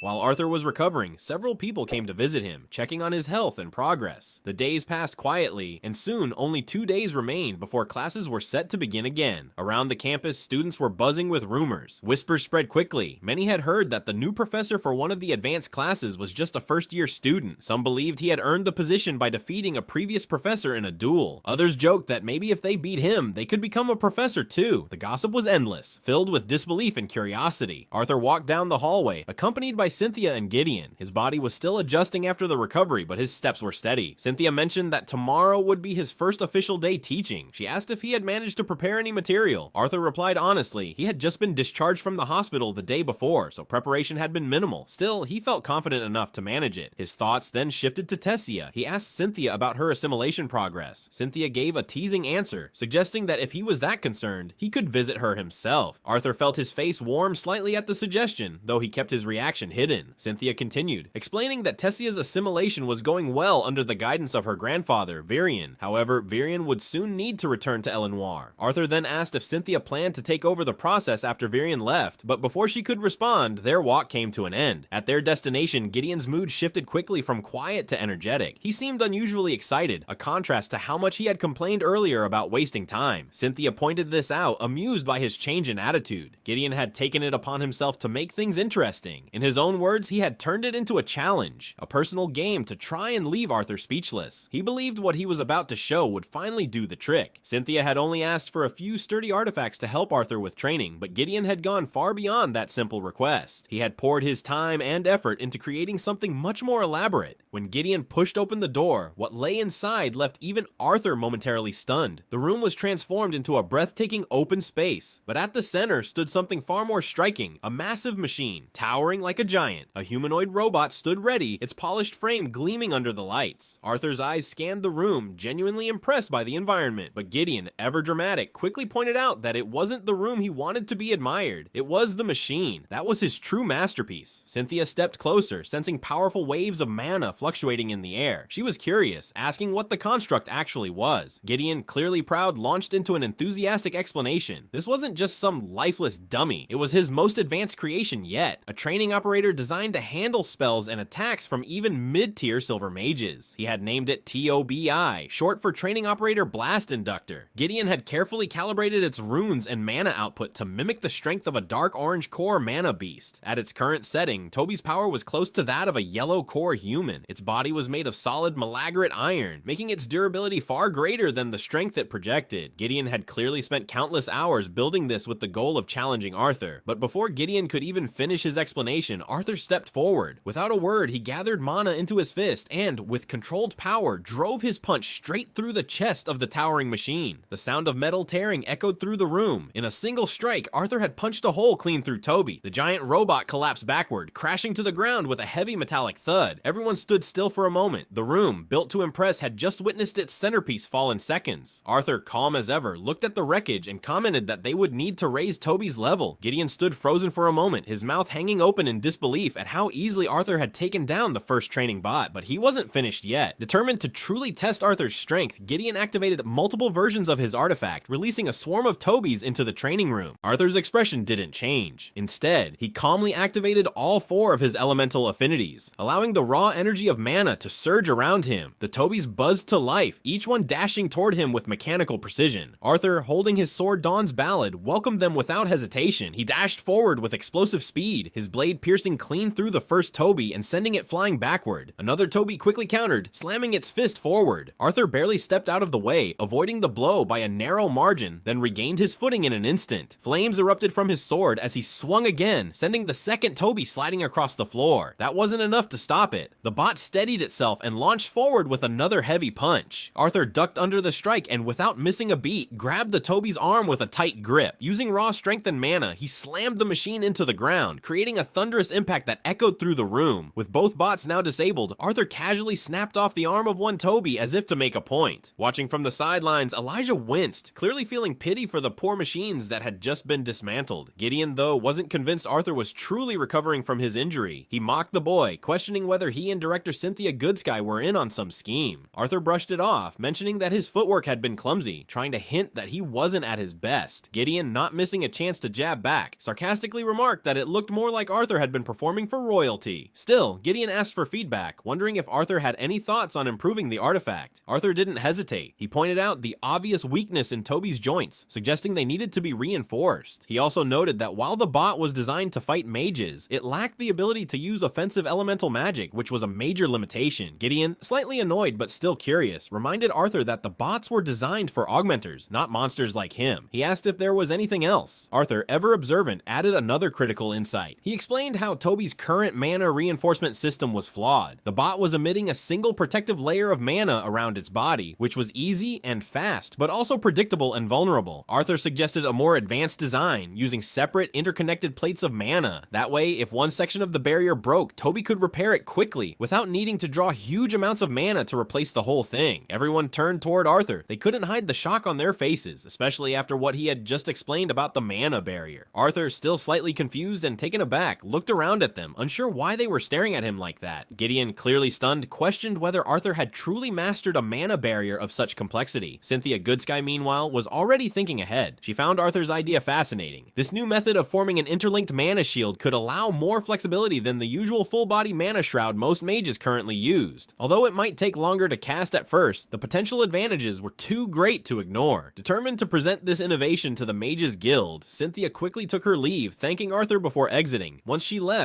Gideon leaned in close to Arthur, curious and half joking, as if trying to check whether Arthur was hiding any more groundbreaking ideas. Elijah, trying to keep things moving, reminded Arthur that he'd be late for his first class if he didn't hurry. Elijah then helped Arthur walk back to the classroom. It had been exactly 1 week since Arthur was injured, and though he was recovering, he still needed support. With a walking stick in hand, Arthur moved slowly and carefully, wobbling slightly with each step. He silently regretted pushing himself so hard in a battle against two powerful Tobys while still healing. Sylvie tried to reassure him, but before she could say much, Arthur's walking stick slipped. He lost his balance and instinctively reached out, grabbing someone's shoulder to steady himself. When he looked up, he was surprised. It was Kathleen. Without saying a word, Kathleen placed her arm around Arthur's waist and supported him with a calm, firm grip. She didn't wait for explanations or protests. She simply told him he should have rested more. Arthur, a bit flustered, simply shook his head and continued toward the classroom with her support. As they reached the entrance, the noise from inside filtered through, students chatting with excitement and curiosity. One voice mentioned that the new professor was arriving today. Another still couldn't believe the rumors were true. Some were hopeful anyone would be better than Professor Geist, while others didn't want to jinx it by being too optimistic. Then someone pointed out Arthur, calling him the disciplinary committee officer who had defeated Geist. But confusion quickly followed as they noticed he was limping. Their attention shifted completely. Arthur stepped into the classroom, and a wave of murmurs swept across the room. He instantly became the center of attention. As he glanced up, he noticed Fairith among the students, quietly observing him with sharp eyes. Inwardly, Fairith acknowledged Arthur as a rival once again, impressed by the way he always made such an entrance. Arthur suddenly remembered something important. Kathleen was royalty. In his mind, he cursed himself for forgetting that she was a princess, especially in front of so many watching students. Trying to regain some space, Arthur gently pulled away from her and thanked her for the help. As Kathleen walked toward her desk, everyone's eyes followed her. It wasn't just her royal status. Her calm presence and her act of supporting Arthur had stunned the entire room into silence. Arthur now stood alone at the professor's podium. Every student in the classroom was watching him closely. He began by introducing himself, explaining that he was a disciplinary committee member, the only son of two accomplished mages, a devoted brother, and now their new professor. For a few seconds, no one reacted. Then came the shock. The silence broke into scattered voices. Some laughed in disbelief, others shouted in protest. A few were just confused. One second year shouted that they thought this had been a joke. A first year even questioned why someone like Arthur had been chosen and demanded to know who he thought he was. Arthur stood there, keeping a calm face, but inside, he sighed. None of this chaos would have happened if Director Goodsky or another professor had come to introduce him formally. But then again, knowing Cynthia Goodsky, she had likely done this on purpose, to throw him straight into the fire. As the room buzzed with disbelief and murmurs after Arthur's introduction, a second-year student suddenly jumped down from his seat, landing loudly on the platform where Arthur stood. The impact drew everyone's attention. Arthur, still recovering and limping slightly, narrowed his eyes as the student approached. The boy walked with an arrogant smirk, clearly trying to provoke him. He made a sarcastic remark, implying that becoming a professor was as easy as beating up the previous one, something Arthur had done with Geist. Some students shifted uncomfortably in their seats, already exhausted by constant drama, while others eagerly watched, hoping for another show. Arthur, calm and collected despite his injuries, focused his mana and spoke a single word. In that moment, pure authority poured from him. A surge of mana rippled through the room, heavy and undeniable. The arrogant student was immediately crushed by its weight, collapsing to the floor with enough force to shake the stage. Silence followed, tense and absolute. Arthur slowly walked up to the stunned student, who now sat wide-eyed and speechless on the ground. He then addressed the class with clarity and weight in his voice. He explained that Director Goodsky hadn't provided him any official documentation, yet despite that, he was their professor now. He didn't seek their approval, but offered them a choice. Anyone who didn't wish to be in his class could leave freely and even request transfer to another instructor, but for those curious enough to wonder how someone someone young, injured, and limping had earned such a role at Dicathen's most prestigious academy, he invited them to stay and find out. Turning to the student still on the ground, Arthur firmly told him to either leave or return to his seat. Panicked and humiliated, the boy quickly scrambled back to his desk, apologizing in a trembling voice. Arthur smirked inwardly. That was enough. No one else would challenge him today. It seemed he'd have a full class after all. Redirecting his attention to the rest of the students, Arthur began his lesson. Since this was a practical mana manipulation class, he posed a direct hands-on question to start. What was the most effective way to utilize mana from the surrounding atmosphere? As Arthur posed his question, a student with a sharp beak-like nose and a ponytail shot her hand up without hesitation. Arthur acknowledged her, allowing her to speak. She answered confidently, explaining that mana is best used by absorbing it from the atmosphere into the mana core, where it is condensed and purified before being used for spells or techniques. Arthur found her answer satisfactory and nodded, clearly impressed. The student beamed with pride at his approval. Continuing the lesson, Arthur explained the fundamental difference between augmenters and conjurers. Augmenters primarily relied on the mana stored in their cores, channeling it through their mana channels to enhance their bodies or weapons. Conjurers, on the other hand, drew mana directly from the atmosphere using their mana veins, shaping and manipulating it for casting spells. Arthur then raised a more complex question to the class. If only augmenters primarily use the mana stored in their cores, why do both types of mages still meditate and absorb ambient mana? The same girl initially raised her hand again, but hesitated as she thought it through. After a moment of reflection, she responded, reasoning that conjurers still need to use some of their own mana to direct and control the ambient mana during spell formation. Arthur affirmed her answer. He elaborated that what conjurers do is use their own mana already coded with a specific spell, to instruct the ambient mana on how to behave. This fundamental interaction explained why even conjurers had to maintain a strong internal mana pool. Building on this idea, Arthur posed another thought-provoking question. If conjurers naturally use less of their internal mana compared to augmenters, was the color or stage of a mage's mana core truly a reliable measure of their strength? This caused a ripple of murmurs across the classroom as students whispered among themselves. Many seemed unsure, some quietly questioning how else a mage's level could be measured. Arthur let the question hang in the air for a moment before shifting the focus of the class. He requested 6 volunteers with elemental affinities to join him on the stage. Conjurers to his left, augmenters to his right. There were a few groans of reluctance, but eventually 6 students stepped forward and arranged themselves as instructed. Arthur explained that for this exercise, every student would need to initiate the most basic spell of their elemental affinity. The conjurers were not to use wands. For the augmenters, Arthur expected a basic elemental manifestation centered on their fists. A fire augmenter would summon a fire fist, igniting a faint ember around their hand. A wind augmenter would create a whirlwind fist, while water users formed aqua fist, and those with earth affinity called forth a boulder fist. Meanwhile, the conjurers began softly chanting. Small elemental auras flickered into life, floating before their outstretched palms. The colors varied with their affinities. Arthur then instructed the augmenters to launch their spells forward, and the conjurers to absorb the spell they had conjured into their own hands. The students hesitated at first, confused by how foreign the task felt. Yet, one by one, they began attempting it. What followed was chaos. The augmenters, unfamiliar with ranged casting, struggled. Many failed miserably. Some swung their arms wildly, as if brute force would launch the spell. Others shouted random words, hoping something would happen. One even yelled fire as if the element would obey him on command. Nothing worked. The conjurers weren't any more successful. Attempting to absorb the spell they had just created, they ended up injuring themselves. Some got singed, others soaked. A few had cuts from mishandling wind or earth-based energy. Eventually, frustration set in. Students gave up and stared at Arthur with doubt in their eyes. Even Faerith and Kathleen, both experienced mages, looked unconvinced. A male augmenter spoke up in protest, claiming the task was pointless. Only high-level augmenters could perform ranged casting. An elven girl joined in, her hand bruised from the failed attempt. She questioned why a conjurer would ever try to absorb their own spell. Arthur remained calm. He silently focused, and a controlled gust of wind gathered around his hand. With a swift motion, he released it toward the open space between the two groups. The wind blast whooshed past the students, demonstrating a successful long-range spell. One of the students dismissed the act, saying any augmenter could do that once they reached the orange stage. Arthur didn't argue. Instead, he raised his other arm and released a second spell, this time a highly compressed stream of air. The projectile sliced through the air with a sharp whistle and smashed into the wall behind the students. A loud crack echoed through the room as the wall caved inward, leaving a small crater. Then Arthur addressed them again, his tone firm yet encouraging. He explained that few, if any, augmenters at the orange stage could do what he just showed, and though he couldn't safely demonstrate what would happen if a conjurer successfully absorbed their own spell, he insisted it would benefit them all in the long run. His message was clear: those who wanted to improve should step forward and try again. With that, Arthur gave the class one final wave and exited the training hall. As he walked away, a wave of excitement erupted behind him. Students chattering, energy lifted even if most had failed. It was the kind of impact Arthur had hoped for. Outside, Arthur sat on a wooden bench, letting out a quiet sigh. The afternoon breeze brushed against his face as he watched Sylvie chase a butterfly nearby. He realized he had ended the class a little too early, but smiled at the thought. This was one of the perks of being a professor. He could wrap things up whenever he felt it was the right moment. Leaning back, he spoke aloud to himself, almost amused at the flexibility of his new role. His voice held a quiet satisfaction. He continued watching Sylvie, her small body bounding over the grass, when the sound of footsteps pulled him out of the moment. From his right side, Princess Kathleen appeared. Without saying anything at first, she placed a clean handkerchief over the bench before sitting down carefully beside him. Arthur felt a flicker of nervousness. No matter how long he had known Kathleen, she always had this cool, composed presence that kept him guessing. She broke the silence with a short compliment about the lesson. Arthur thanked her, unsure of what else to say. The quiet between them stretched for a few moments, and Arthur wondered if that was all she came for. Just as he was about to relax, Kathleen leaned in slightly and called his name. He turned to her, a bit confused but attentive. Her voice lowered, a bit hesitant now, as she said there was something she had been meaning to tell him for a while. Arthur's mind spun. 1,000 thoughts hit him all at once. In that brief second, he imagined the impossible. Was Kathleen about to confess her love for him? Was he, Arthur, really becoming the object of affection of yet another noble girl? He imagined absurd consequences. Would this spark a rivalry between kingdoms? Kathleen lowered her head in a deep, formal bow as she apologized. Not just for herself, but on behalf of her entire family. She spoke of the incident with Sebastian at the auction house, her father's behavior afterward, and even her brother's mistakes, both the one in the alleyway and his recent blunder. She believed her family had wronged Arthur, and she carried the weight of those actions even after all these years. But while she was still mid-apology, she noticed something odd. Arthur was pinching his own cheeks, almost like a child trying to wake from a dream. Confused, she asked what he was doing. Arthur, in his usual nonchalant way, said he was humbling himself. He was surprised that Kathleen was still bothered by events that had happened over 4 years ago. Kathleen, however, couldn't forget that day. As much as she had always admired her father, his actions had disappointed her deeply. Yet Arthur didn't blame her. He told her she didn't need to carry the burden or apologize for the choices of others. Still, Kathleen felt it was something she needed to do, especially because in her eyes, she and Arthur were friends now. She mentioned something her brother had told her about how sharing even small physical contact, skinship, was a sign of friendship. Arthur acknowledged her words with a simple response, but inside, Kathleen's mind was swirling. She had spent her entire life resenting her heritage, her powers, even her appearance for stealing her freedom. But here was a boy who had everything: talent, attention, judgment, and yet still carried a light within him that couldn't be dimmed. A soft chuckle escaped Kathleen's lips. It was rare, so rare that even Arthur noticed. He leaned in slightly, unsure if he had heard her correctly. Had the Ice Princess really laughed? Embarrassed, Kathleen turned her face away. To change the topic, she brought up his lesson. She had found it interesting and wanted to understand more, specifically why the outcomes of 2 wind bullet spells had been so different. But Arthur, ever playful, teased her. He pretended to act shocked, suggesting that this had been her real reason for approaching him. Flustered, Kathleen tried to explain that she wasn't scheming. She was simply trying to shift the conversation away from something personal. Arthur smiled, calming her nerves, and reassured her he had only been joking. With a playful wink, he reminded her that it wouldn't be fair if he gave his brightest student any special advantage. As Arthur turned and walked away, heading toward Gideon's class, Kathleen sat there in silence, watching him. A soft smile remained on her face. Somehow, Arthur had managed to brighten her world, just a little, without even realizing it. Later, in Gideon's class, the atmosphere was quiet until Emily Watskin, wearing her usual thick glasses, leaned toward Arthur and whispered with concern, asking if he was alright after hearing he got hurt on the first day. Just as she finished, a piece of chalk flew across the room and vanished into her curly hair, breaking the silence. Gideon, clearly not pleased with the interruption, called on Emily to answer a question about the primary components of a basic light-producing artifact. Without hesitation, Emily began explaining in full detail. She spoke about the foundation crystal called fluorinite, found near the outskirts of Sapin and in the kingdom of Darv. She explained how, once refined, fluorinite emitted a constant dim light and required control to adjust its output. But before she could go any further, Gideon interrupted, stopping her enthusiastic explanation and asking her to keep it short. As class ended, Gideon had already assigned the students a mini-project to build a light-producing artifact, or LPA. Arthur, feeling slightly annoyed, complained to himself about the assignment, especially since he had missed the first first few days of classes. Emily, ever helpful, casually offered him one of the LPAs she had made earlier just for fun. She mentioned that they were lying around in her dorm and that he could have one. Arthur was surprised and grateful. For someone who had just recently become a classmate, Emily's offer felt genuinely kind. She had unknowingly made things a little easier for him. Just then, Elijah arrived, looking slightly rushed. He greeted Arthur and was about to speak when he noticed Emily. After briefly introducing themselves, Elijah politely shook Emily's hand while keeping his focus on Arthur. With a serious tone, Elijah reminded Arthur that Director Goodsky was waiting and signaled with his eyes that it was important. Arthur waved goodbye to his friends, letting them get to know each other better as he walked off. He was heading toward his assigned private training room, one that Director Goodsky had mentioned during his time in the infirmary. The room was said to have high mana density, making it ideal for serious training. As Arthur stepped inside, he found Tessia already there, deep in meditation. Before he could stop her, Sylvie darted into the room, leaping onto Tessia with excitement. Tessia looked up and greeted Arthur warmly. She explained that Director Goodsky had left moments earlier due to something urgent. Without wasting time, Tessia suggested they begin the training session. Assimilation with a beast was never easy. It required immense focus, energy, and usually the support of another mage who shared the beast's elemental affinity. Arthur, being a quadra-elemental mage, had the rare ability to support Tessia completely. He carefully channeled an even balance of fire, water, earth, and wind, stabilizing Tessia's body while the Elderwood Guardian tried to assert its presence within her core. Arthur acted like a refined mana battery, reinforcing Tessia and shielding her from the overwhelming pressure of the beast will. Time passed in intense concentration until Arthur felt his heart rate calm and the energy around them settle. Sensing that enough had been done, he called an end to the session. Tessia agreed and softly thanked him. There was a pause. Then Tessia, clearly still carrying unresolved thoughts, gently brought up the kiss she had given him. She asked whether Arthur had been mad about it. Arthur admitted he had been caught off guard, but had never been angry. Still, Tessia pressed further, wanting to know why he had distanced himself ever since. She told him it wasn't about marriage or royal expectations. She knew she had been impulsive back then, but what she truly wanted was for their bond to grow, naturally, honestly, without fear holding either of them back. But Arthur reminded her that they had both grown a lot since they were children, that she was no longer the crybaby princess she used to be. But his words didn't ease her pain. Instead, they triggered something deeper. Tessia's face twisted with frustration. She had hoped for a genuine response, maybe even a little vulnerability from Arthur, but instead he treated the situation lightly, brushing her feelings aside like they meant nothing. Her voice rose, filled with disappointment as she turned away, apologizing for expecting too much from him. Arthur tried to stop her, calling out, but Tessia didn't slow down. She spoke firmly, her words cutting through the air with clarity and hurt. She told Arthur that while he might be confident in magic, in battle, and in strategy, there were things he was terrible at, like understanding emotions, expressing feelings, and dealing with the people around him. She had seen through his mask, the false smile he always wore, and the cold distance he kept. She pointed out how he made light of her feelings, just like he had done with Lilia, and with that, she left. The room went silent. Even the sound of the waterfall outside couldn't fill the emptiness she left behind. Arthur stood frozen. Her words echoed in his head. How had she known about Lilia? Did she overhear their conversation, or had Lilia told her? He collapsed near the edge of the training pond, overwhelmed by the confrontation. He clenched his fists, his thoughts spiraling, heart pounding. The truth he could never share, that he wasn't just some boy from this world, but someone far older with a past too complicated to explain, weighed heavily on him. That truth made everything harder. Unable to contain his frustration, Arthur suddenly lashed out. He activated the training dummies, the Tobies, and unleashed his anger. Blow after blow, he pummeled them, ripping them apart with brute strength and mana-infused fists. But the rage couldn't erase what Tessia said. The last Toby was nearly destroyed when a warning alert flashed. It was shutting down due to low mana reserves. Arthur halted, breathing hard, his body drained and trembling. Sylvie, watching quietly all this time, finally spoke up, reminding him he was still healing and shouldn't push himself so hard. But Arthur brushed it off. His body might have been healing, but his heart was far from okay. As he sat there, worn and lost in thought, a knock came from the door. He pulled himself together and opened it. Standing outside was Professor Glory. Professor Glory arrived at Arthur's door with a mix of concern and curiosity. She had come to check on him, especially since both he and Princess Tessia had missed her class. It wasn't like either of them to skip without notice, and she had her suspicions. As she entered the room, her eyes widened at the scene inside. The training room was a mess. Scorched marks, damaged training bots, and a heavy stillness in the air. Arthur calmly explained that he had only been training alone and that Tessia wasn't with him. Professor Glory let out a soft laugh, brushing aside her assumptions, and nudged him to attend at least his final class of the day, since he'd already missed the others. As the two walked together through the halls, Glory appeared distracted. Internally, she was thinking deeply. A private training chamber large enough for advanced combat, accessible only to Arthur, was one thing, but the extent of the destruction, even inside a mana-reinforced space, was was troubling. The boy had layers she couldn't quite figure out, and power far beyond what he revealed, and mystery wrapped around his every step.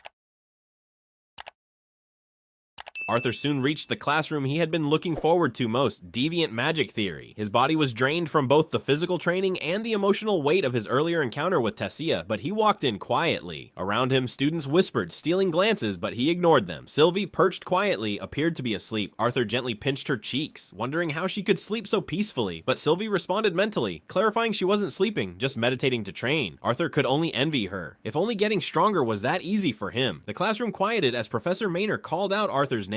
The professor, a tall man with sharp eyes and a curious expression, acknowledged his presence and welcomed him back after his long absence due to injury. Arthur responded with respectful composure, expressing his apologies for missing so many sessions. Professor Maynor smiled and asked him to share what he knew about spell formations. Arthur, though still adjusting from his recent return, confidently explained that spell formations were essentially the combining or altering of basic spells and abilities to create different effects. His answer was clear and well structured, earning him visible approval from the professor. Professor Maynor clapped his hands and praised Arthur's explanation, calling it a solid foundation to begin the day's topic. He then shifted the focus of the class with an unusual analogy. He asked the students to imagine a world where everyone could read each other's thoughts. A world where even passing, hidden thoughts were laid bare. Although uncomfortable, he claimed such a world would produce the greatest mages because those individuals would be forced to master their own minds. Using that as a springboard, Professor Maynor posed a deeper question. Why do some augmenters and conjurers chant spells, while others don't? One student guessed that chanting was unnecessary once a spell was mastered, but the professor disagreed with such a simple answer. He explained that chanting was more than a technical process. It was a way to influence the caster's own thoughts, to suggest to the mind how the mana should behave. Words, he said, had power because they helped direct one's focus. To illustrate, he gave an awkward but humorous example involving an unwelcome confession of love, showing how even simple words could trigger strong responses. Arthur couldn't help but note inwardly how effective Professor Maynor was at keeping the class engaged with such unusual examples. Building on the concept, Maynor explained that advanced casters could often cast spells with shortened or even no incantation at all, but only when they had achieved a high level of focus and mental control. That, he said, was the true reason why World of Thought readers would produce the best magicians, because they would have to master every part of their mind. With that, he directed the class to open their books to a section that highlighted the differences in how augmenters and conjurers approach these techniques. The rest of the lecture flowed with that same energy, challenging the students to look beyond technical skill and focus on the power of thought and intent. Once the class ended, Arthur walked out slowly. The hallway around him felt quieter than usual, but the silence did nothing to calm the noise in his mind. His thoughts were consumed by the fight he had with Tessia. He hadn't expected her words to affect him so deeply, but they lingered, cutting deeper the more he tried to ignore them. As Arthur tried to distract himself, Sylvie, his bond, responded with a quiet yet piercing truth. The reason Tessia's words hurt was because they held truth. Arthur didn't say it aloud, but he felt it. Her insight struck directly at what he was trying to avoid, the fact that he actually cared about Tessia more than he was willing to admit. As Arthur moved down the corridor, trying to clear his thoughts, he noticed a group approaching. Lucas Wykes walked confidently toward him, flanked by his usual companions, Charles and Marcos. Sensing trouble, Sylvie immediately growled, alert and ready. Charles stepped forward first, his voice filled with false politeness. Marcos, ever the nervous one, stuttered through a weak excuse about checking on Arthur's safety, claiming even a prestigious place like Xyrus Academy could be dangerous. Arthur, sensing their mockery, responded with a playful jab, hinting at the humiliation Charles had previously suffered. But it struck a nerve. Charles's expression twisted in rage. He was about to lash out, shouting about how Arthur had ruined his reputation across the school. Just as tensions rose, Lucas intervened, grabbing Charles and pulling him back. Lucas had finally lost his patience. His voice rose sharply as he confronted Arthur, accusing him of cowardice for avoiding him ever since their duel. The anger behind his words revealed how much their previous encounter still burned in his pride. He demanded to know how Arthur had escaped the Inferno Cage spell, the one Lucas was sure had trapped him. Arthur remained calm and tried to deflect the tension with humor, making a light remark about there being a hole in the ground, but that only pushed Lucas further into frustration. His teeth clenched as he pressed harder for answers, his pride demanding a logical explanation for how a supposed commoner had bested him in front of so many. Arthur responded by firmly grabbing Lucas's wrist. With a swift motion, he tossed the boy's hand aside. His voice stayed steady, but his actions carried weight. This wasn't how someone asked ask questions, especially not someone who had lost. Arthur then stepped forward, took Lucas into a headlock, and calmly reminded him that he had no obligation to give him any answers at all. Lucas, instead of backing down, let out a cold laugh. He claimed he knew the truth, that Arthur must have used some kind of artifact to pull off what he did during the duel. Arthur felt the familiar irritation rise. Lucas never seemed to learn. Before Arthur could respond, Marcos unexpectedly stepped in, but not to stop Lucas. Instead, he joined in, twisting the situation further. He stuttered as he accused Arthur of using tricks not only to impress Tessia, but to seduce Princess Kathleen as well. Arthur blinked in confusion, caught off guard by how ridiculous the accusation was. But things shifted fast. Mana began to leak from Marcos. The usually timid boy now shouted, claiming Arthur was still just common trash, no matter how good he looked. Charles noticed it immediately and tried to calm him, reaching for Marcos's wrist and warning him that he was leaking mana, but Marcos was already lost in his fury. He snapped his hand away, shouting at Charles to be quiet. He wanted Arthur to be put in his place and didn't care about the consequences. Charles tried again, this time more desperate. He warned that all of them could get in trouble if Marcos kept going like this, but Lucas simply stood back, uninterested in stopping any of it. He told the others to leave Marcos alone. Marcos, now fully engulfed in his obsession, declared that Princess Kathleen deserved better. Someone pure, someone of noble human blood, someone like him. His delusion spilled out unchecked. Arthur, still calm but no longer amused, finally answered. He made it clear that he wasn't trying to seduce anyone, and more importantly, it wasn't for Marcos or anyone else to decide who Kathleen deserved. Marcos suddenly growled, his face twisted with emotion. He screamed out that it was Princess Kathleen, not just Kathleen, and insisted she felt the same way about him. In his delusional state, he claimed he knew it for certain. He even pointed to the moment she picked up his handkerchief, declaring it as a sign of her love. Lucas watched all of this unfold with a twisted grin inside. To him, Marcos had clearly lost his mind. He couldn't help but find the situation amusing. Marcos continued to rant, claiming that someone had told him he was the chosen one. His voice was trembling with obsession. But Sylvie, sensing something was off, growled lowly. Arthur could feel it too. Something wasn't right. The mana leaking from Marcos wasn't normal. It was wild, unstable, and dangerous. Then suddenly, Marcos froze. His eyes shifted to Arthur. A horrifying clarity appeared in his gaze, as if everything made sense to him in that twisted moment. In his mind, Arthur was the obstacle. Without warning, Marcos stomped the ground and jumped high into the air, his fist drawn back. His intent was clear. He wanted Arthur dead. Time seemed to slow for Arthur. His mind raced to understand what was happening. His eyes glanced sideways and caught Sylvie, who was now crouched, growling and ready to attack. The moment felt heavy. Marcos's fist came crashing down, but Arthur reacted just in time. He sidestepped the blow and caught Marcos's arm mid-air. Using his opponent's own momentum, Arthur twisted and redirected the punch straight into the ground. Marcos's body slammed into the stone floor, shaking the hallway. Dust rose from the impact and the area fell into an eerie silence. Arthur stepped back slightly, coughing through the dust, his patience wearing thin. He reminded Marcos almost angrily that he had just attacked a disciplinary committee member. Charles, witnessing the whole thing, finally spoke up, nervous and unsure. He suggested they stop Marcos before it got worse. But Lucas, pretending to be confused, acted as if he had no idea what was going on. He smugly distanced himself from the attack, feigning fear and innocence. With a false smile, he claimed they were all just terrified by what was happening, trying to paint Arthur as the aggressor. Arthur looked at them, frustrated and angry. He knew exactly what Lucas was doing, twisting the situation, manipulating the truth, but Lucas continued playing innocent, raising his hands, showing he had no weapons or spells in play. Charles looked toward Lucas, clearly unsettled by what was happening, but Lucas didn't share his concern. Instead, Lucas reminded Charles about the upcoming duel he was supposed to have with Marcos, and slyly hinted that this could actually work in Charles's favor. If Marcos injured himself now or ended up getting expelled because of his outburst, then Charles wouldn't have to face him at all. Without any sense of responsibility, both Lucas and Charles began to walk away. Lucas turned back once, mocking Arthur and warning him not to get injured. Arthur now stood alone, facing Marcos, who had completely lost control. Marcos screamed violently, repeatedly shouting as shards of rock burst from the ground and flew toward Arthur with terrifying speed. Reacting instantly, Arthur used his wind attribute to dodge the flying projectiles, gliding through the air with sharp precision. But it wasn't over. Marcos's body convulsed, and his face twisted into a monstrous form, far from human. He charged at Arthur with unnatural speed and strength. Arthur raised his arms to block the attack, managing to absorb the blow, but even he was shocked by the power behind it. Inside, Arthur was troubled. Marcos was only an orange core mage, but the amount of mana radiating from him was immense, even more than what Lucas had shown, and Marcos was using every bit of it purely for offense. Arthur realized that if he wanted to bring him down without killing him, he might have to remove his seal and fight seriously. But just as he was preparing himself, something unexpected happened. Above, Sylvie let out a deep growl. Without warning, she transformed into her true form, a majestic dragon. With one one massive paw, she slammed Marcos into the ground, crushing him instantly. The force shattered the floor beneath and left Marcos unconscious among the debris. Arthur watched in silence as Sylvie shrank back into her usual form. Her eyes showed irritation, and she made it clear that she had no more patience left to wait around. At that moment, Claire came rushing in. Her face was filled with panic and concern as she saw Arthur standing amidst the wreckage, Marcos barely breathing, and the whole area torn apart. Claire had been scouting nearby when a sudden surge of mana had drawn her attention. Seeing the destruction around Arthur and the unconscious body of Marcos lying in the rubble, she wasted no time in asking what had happened. Arthur explained what he could, how Marcos had suddenly erupted with wild mana and launched an unprovoked attack. Claire immediately moved toward Marcos and examined him. As she turned his body slightly, strange markings and crude stitches along his back became visible. Her expression hardened as she recognized what they meant. It wasn't the first time she had seen this, and clearly it wouldn't be the last. Without delay, they carried Marcos to the infirmary to get him treated. His body was limp, and whatever had taken over him had drained him completely. Once he was safely handed over to the medical staff, Claire and Arthur made their way to Director Goodsky's office. On the way, Arthur asked if this had happened before. Claire confirmed it had. One other student had experienced a similar breakdown while Arthur was still recovering from his earlier injuries. Arthur's thoughts raced. The way Marcos had fought, it wasn't normal. His magic output had been far too strong for someone at his level. And those strange markings, they weren't just scars, they had purpose. Claire told Arthur she would reveal more in the next disciplinary committee meeting. The rest of the team needed to be updated as well. For now, Arthur was to report everything directly to Director Goodsky. When they finally reached her office, Arthur knocked on the door. Director Cynthia Goodsky's voice came at once, inviting them inside. The moment they stepped in, both Arthur and Claire stopped in their tracks. Standing in front of them were two of the most powerful mages in the entire continent, the Lances. The atmosphere in the room changed entirely. Their presence was overwhelming. Claire's voice trembled as she whispered to Arthur, unable to hide her awe. Before them stood Lance Baron and Lance Alea in the flesh. Director Goodsky acknowledged Claire and Arthur, introducing them as members of the disciplinary committee. She spoke with calm pride, calling them two of the most promising young mages of their generation. Claire couldn't hold back her excitement. She greeted them nervously but with admiration, admitting that her dream was to one day become a Lance herself. However, Baron didn't acknowledge her words. Instead, he continued his conversation with Director Cynthia, instructing her to take the necessary actions without delay. Cynthia nodded firmly. Without wasting any more time, both Lances turned to leave the room. As Baron passed Arthur, the two of them exchanged a brief but intense glance from the corners of their eyes. Just before stepping out, Alea paused and gave Claire a kind smile, offering a few words of encouragement that made Claire's face light up with joy. While Claire was still lost in happiness from Alea's recognition, Arthur remained alert. He and Sylvie could feel it. Both Baron and Alea were immensely powerful. Their presence radiated strength unlike anything Arthur had encountered before. Once the Lances had left, Director Cynthia turned her attention to Arthur and Claire. She invited them to sit and asked for a detailed explanation of the situation that had brought them there. Arthur sat down and agreed to recount everything, but he couldn't help asking why two of the continent's strongest mages had visited so suddenly. Cynthia reassured him that it wasn't anything he needed to worry about for now. She explained that Baron was a former student of the academy, and since his younger brother now attended the school, he had delivered the news in person. Still, her tone hinted at something more serious beneath the surface. Cynthia then shifted the focus back to the issue at hand, urging Arthur to explain everything that had happened. Arthur began his report, describing how Lucas, Charles, and Marcos had followed him after class and confronted him in the hallway. He detailed Marcos's sudden outburst, the violent surge of mana, and how his magical strength seemed completely unnatural for a student. Arthur also emphasized the disturbing bloody symbols that were engraved down Marcos's spine. Cynthia listened carefully. When Arthur mentioned the markings, her expression changed. It was clear she recognized them. Arthur could tell. She knew more than she was letting on. After a brief pause, Cynthia confirmed that Marcos was not the first such case at the academy. She admitted there had been a previous incident and warned that unfortunately this would likely not be the last. Arthur asked Cynthia if she had any idea what was wrong with Marcos. Cynthia admitted that neither the medics nor the artificers could explain it yet. They had contacted the Mage Guild to send researchers who would work with Gideon and the academy staff to uncover more about Marcos's strange condition. Arthur listened carefully as Cynthia explained the next steps. She informed Claire that disciplinary committee officers would continue patrolling between classes, and that more staff would be added for night duty. Claire acknowledged the orders. Cynthia turned her attention back to Arthur, expressing that it was good to have him back. With the rising incidents, the disciplinary committee needed all the help they could get. Claire and Arthur left Cynthia's office together and made their way back to the dorms. Cynthia, however, remained seated in silence, lost in deep thought. Her bond, Javier, questioned the decision to involve students. Cynthia responded grimly. If things worsened, sacrifices might become necessary. They had come too far to turn back now. She couldn't understand why the enemy was already making their move. move. It felt too soon. Back at the dormitories, Claire reminded Arthur that it was late and told him to get some rest. Arthur returned the gesture, and Claire waved, promising to meet him at the disciplinary committee meeting the next morning. After she left, Arthur noticed movement in the distance. He silently slipped behind a wall and watched as Baron Wykes stood before Lucas Wykes. Baron appeared furious, while Lucas listened in silence. His head lowered. Arthur observed the scene with surprise. Even someone as arrogant as Lucas showed submission in front of his elder brother. Caspian had been right. With Baron supporting Lucas, Arthur knew he couldn't touch him, at least not for now. Just as he turned his attention away, Sylvie's instincts suddenly flared. Before Arthur could react, a blade was pressed under his throat. He hadn't even had time to draw his sword. Alea had appeared without warning. Her speed was overwhelming. She made it clear through her actions that Arthur's bloodlust toward a lance had not gone unnoticed. Arthur realized one of the drawbacks of keeping his weapon in a dimensional ring. It took far too long to summon it in moments like this. Arthur calmly tried to explain himself. He believed there had been a misunderstanding. He didn't hold any grudge against Lance Baron. In fact, today had been the first time he had even met him. But Alea wasn't convinced. Despite Arthur trying to suppress his presence, Alea could sense what was underneath. Her perception was too sharp. She told him plainly, no matter how skilled he was as a dual elemental mage, touching Baron was beyond his reach. Curious, Arthur asked her how powerful Baron really was. Alea's response carried weight. She described his strength as frightening. There was a pause. Then Arthur, wondering where she stood among the lances, asked about her strength. Alea answered in her own strange way, measuring an invisible gap between her hands. Her humor felt odd to Arthur, who quietly noted how unusual she was. Alea teased him lightly for not laughing at her joke, then admitted that she was probably the weakest among the lances. There was a large gap between her and the others. Arthur, in response, gently patted her shoulder. His gesture, though innocent, somehow felt more insulting to Alea than comforting. Still, she pointed out that despite Baron's incredible strength, her perception outclassed his. That, Arthur realized, was why she had noticed him even before he sensed her. Just then, Alea turned her attention to Baron, who was finishing his conversation nearby. She told Arthur it was a nice talk and hoped they might meet again. Arthur bowed with respect, grateful for the time and answers she had given. Alea, in a quiet moment of emotion, gently brushed her hand through Arthur's hair. Her words revealed a deeper pain. If her younger brother had still been alive, he would have been around Arthur's age. In that moment, her thanks held a different meaning. After sharing a gentle smile, Lance Alea quietly turned and walked away, leaving Arthur alone in the hallway. As he continued on his path, whispers began to echo all around him. Students were huddled in small groups, murmuring with growing excitement and unease. Rumors had already taken over the corridors. Some claimed that a second-year student had lost control and attacked someone. Others insisted it was someone from House Hutcham, specifically Marcos. The details were exaggerated, twisted, and unclear, but the name Marcos kept surfacing. Arthur could already sense how fast misinformation spread within the academy. Sylvie, his bond resting near him, wondered aloud why people gossiped so much. Arthur had no real answer, only a silent agreement that it was a good question. Soon, Arthur reached the room where the disciplinary committee had gathered for a meeting. The mood inside was grim. Arthur asked what had happened, and Claire broke the silence with the heavy news. Marcos had died during the night. Arthur was stunned. He wanted to know how it had happened. Curtis explained that the artificers and medics had been unable to stop the mana leaking from Marcos's body. It was strange, especially since the boy had already been unconscious when they tried to treat him. Claire added that the cause seemed tied to the strange symbols carved into his back, though they still didn't understand what those markings truly meant. Arthur asked what they had discovered, but Kathleen said there was very little information, and what little they did find was being kept secret. Nicholas mentioned that even the victim's own parents were refusing to share anything. The whole situation was being kept locked down, creating frustration among the committee members. Theodore, unable to contain his anger, slammed his fist against the table. He questioned the purpose of the disciplinary committee if they were being left in the dark about something this serious. Despite the tension, Claire brought the group back on track. With Arthur now part of the team, they would need to reorganize and tighten their patrol schedules. As the meeting came to an end, the members of the disciplinary committee stepped out into the corridor. Ferrith glanced at Arthur and, with a nervous tone, brought up the fact that Arthur would be patrolling at night with Theodore. He reminded him that their first interaction hadn't gone very smoothly, though he quickly added that it didn't matter to him. Arthur responded calmly, noting that it actually worked out better for his schedule. Since he was taking both upper and lower division classes, patrolling at night gave him some breathing room. Still, he was a bit surprised by how late they were expected to stay up for their duties. Ferrith then shifted the topic, revealing his surprise that the daggers they had been given were actually communication tools. Arthur admitted he had assumed they were decorative and nothing more. Kathleen joined the conversation, commenting on how unexpected it was that Kai volunteered to patrol a large section of the campus on his own. Arthur, however, picked up on the amused expression on her face and called it out. Ferrith added that Curtis had once told him Kai was known for avoiding work whenever possible. Arthur considered that Kai might have simply gotten tired of partnering with Theodore. Then he mentioned it was unfortunate unfortunate they couldn't patrol together, and asked why Kathleen's brother seemed so opposed to it. Kathleen responded that she had only told Curtis that she and Arthur had grown close after sharing a moment of physical contact. Arthur smiled cheekily, gave a playful farewell to the two, and walked away. Before turning the corner, he glanced back and grinned, telling them he'd see them in class. Later in the classroom, Arthur stood before his students and addressed them confidently. He reminded them of the question he had posed the previous day, whether the color of a mage's manticore was truly an accurate way to measure their strength. Ferrith was the first to respond, expressing his belief that the manticore was indeed a reliable indicator of a mage's power. His answer sparked whispers among the students. Many of them quietly assumed that Ferrith, being another officer in the disciplinary committee, must have been given the answer in advance. Ferrith confidently continued his answer, explaining how the color of a mage's manticore wasn't just a reflection of their current power, but also of the time and effort they'd invested into refining it. To him, it also spoke of their potential. The higher the level, the greater the promise. But Arthur cut him off sharply. He pointed out that relying solely on the manticore to judge a mage was wrong. According to him, doing so ignored all the other critical aspects that made a mage truly dangerous. Their intelligence, reaction speed, awareness in battle, and spell mastery. Using manticore color as the only measure was like judging a warrior's strength just by the size of their muscles. Sure, they might look strong, but that didn't mean they were the better fighter. Arthur's words hit hard, challenging the entire class's understanding. One of the students, unsure and curious, asked what then would be a better way to measure magical strength. Arthur's answer was simple but powerful. The best approach was to assume every opponent was stronger than you. That mindset kept a person cautious, alert, and never overconfident. He explained how dangerous it would be to underestimate someone just because their manticore looked weak. A mage who made that mistake in battle would likely regret it. It was always safer to stay sharp and prepared, rather than let pride take over. Then, Arthur changed the mood. He told the students to repeat the exercise they had done the day before, hoping that they had practiced since the last class. His shift from lecture to training made it clear. Knowing something wasn't enough unless it was also applied. Later, Arthur was seen running down the hallway, panicked. He had fallen asleep during class and was now late. He blamed Sylvie for not waking him, but she sheepishly admitted that she had fallen asleep too. Reaching his next class, Arthur arrived out of breath and quickly apologized to Professor Glory. He was about to head to the locker room to get changed when the professor stopped him firmly. She refused to let him train until he was fully healed. She ordered him to sit in the stands instead. Arthur obeyed, relieved in a way. At least he wouldn't have to deal with Lucas again. Not today. As he walked over to the spectator area, he noticed Tessia sitting by herself. Sylvie spotted her too and immediately ran to her, leaping onto Tessia's lap joyfully. Arthur quietly sat beside Tessia. The air between them was still, filled with words unsaid. They sat like that for a while in silence. Then, breaking that silence gently, Tessia spoke first. She told Arthur that he didn't need to explain himself. She admitted she had overreacted too and said things she now regretted. Arthur finally spoke. He admitted that what Tessia had said earlier wasn't entirely wrong. Deep down, he had always sensed her feelings, but he was too afraid to confront them. Emotions weren't like magic or combat. He couldn't train them, couldn't master them through skill alone. They were far more complicated, and he struggled with them. Tessia, too, acknowledged her own mistake. She had let her emotions get the better of her, and brought up Lilia's secret, something Lilia had trusted her with. She regretted that, and she admitted it openly. But Arthur didn't let her take the blame alone. He confessed that he had been the one running away. He had been distant, unsure, and it wasn't fair to Tessia. She didn't deserve that kind of treatment. He looked her in the eyes and apologized. Then quietly, he said he couldn't be in a relationship with her, at least not now. Tessia's expression shifted. She asked what he meant by "for now." Arthur hesitated but answered sincerely. Maybe when they were older, when things were less chaotic, they could explore what they had. But right now, he wasn't ready. Tessia, strong as ever, questioned him. Was he just assuming she'd wait for him? That struck Arthur deeply. Her words hit harder than any spell or sword. He quickly clarified. He wasn't asking her to wait. He knew how admired she was, and honestly, he didn't even know how long it would take for him to be ready. Still, he hoped, just hoped, that she would understand. To his surprise, Tessia grinned. It was a small, teasing smile, but it was enough to lift the weight from his chest. She hadn't said she would wait, but she hadn't walked away either. Arthur sighed in relief, only for Tessia to ask if she could truly trust him not to run off and date someone else after everything he'd just said. With quiet sincerity, Arthur assured her he'd never do something like that. He didn't want her to put her life on hold, but he hoped she could give him a little time. And as a silent promise, a moment of warmth to hold on to, Arthur leaned forward and kissed her gently on the forehead, then turned and walked away. Later that day, Arthur headed to his next class, but his focus wasn't on the subject at hand. His eyes stayed fixed on Sylvie, who was dramatically teasing him, making playful gestures and smirking in amusement. She was clearly having fun, mocking the kiss he had shared with Tessia. Arthur looked embarrassed, but he tried not to show it too much. Trying to change the subject, Arthur turned his attention to the lecture. The class was still covering the basics of deviant magic theory. Even Even though it had already been over a week since classes had started, Arthur couldn't help but wonder why they were moving so slowly. As the lesson continued, one of the students raised a hand, asking a question about why certain elements like gravity, lightning, magma, or ice existed in nature but were not naturally present as mana types in the world. Professor Drywell, with her usual cheerful tone, praised the question and launched into a long explanation. She explained that many magic theorists had debated the topic for decades, but no one had reached a clear answer. Some believed it was because specific rare conditions were needed for those elements to occur, so mana aligned with them couldn't form naturally. Fire was an exception. It didn't just appear without a cause, yet it still existed as a basic elemental type. That's why many believed fire was the closest normal element to deviant magic. Professor Drywell continued to ramble, diving into ancient mage theories and going completely off track. Arthur realized this was the reason why the class was progressing so slowly. It wasn't because the students weren't ready, but because the teacher kept losing focus. Still, Arthur's mind drifted elsewhere. Despite trying to concentrate on the lecture, thoughts of Tessia kept surfacing. He wondered how she was feeling after everything they had shared that day. Meanwhile, far from the classroom, Tessia was alone in her room, standing in front of her mirror. Her cheeks were still flushed as she kept replaying the moment over and over in her mind. Arthur had kissed her. It was only on the forehead, but to her, it meant everything. Unable to calm down, Tessia dove under her blanket, rolling around in excitement. She told herself it was just a forehead kiss, nothing too big. But her heart refused to listen. It was a beginning, and deep down, she couldn't stop imagining what the future might look like with Arthur. Her thoughts wandered so far, she even started picturing what their children might look like someday. Then the realization hit her. Having a children would mean something much more intimate. At that moment, she felt her face burn with embarrassment. Steam could have come out of her ears as she quickly shook her head, trying to chase the thoughts away. As the stars shimmered quietly outside her window, Tessia closed her eyes, her heart still racing, carrying the warmth of that single unforgettable moment into her dreams.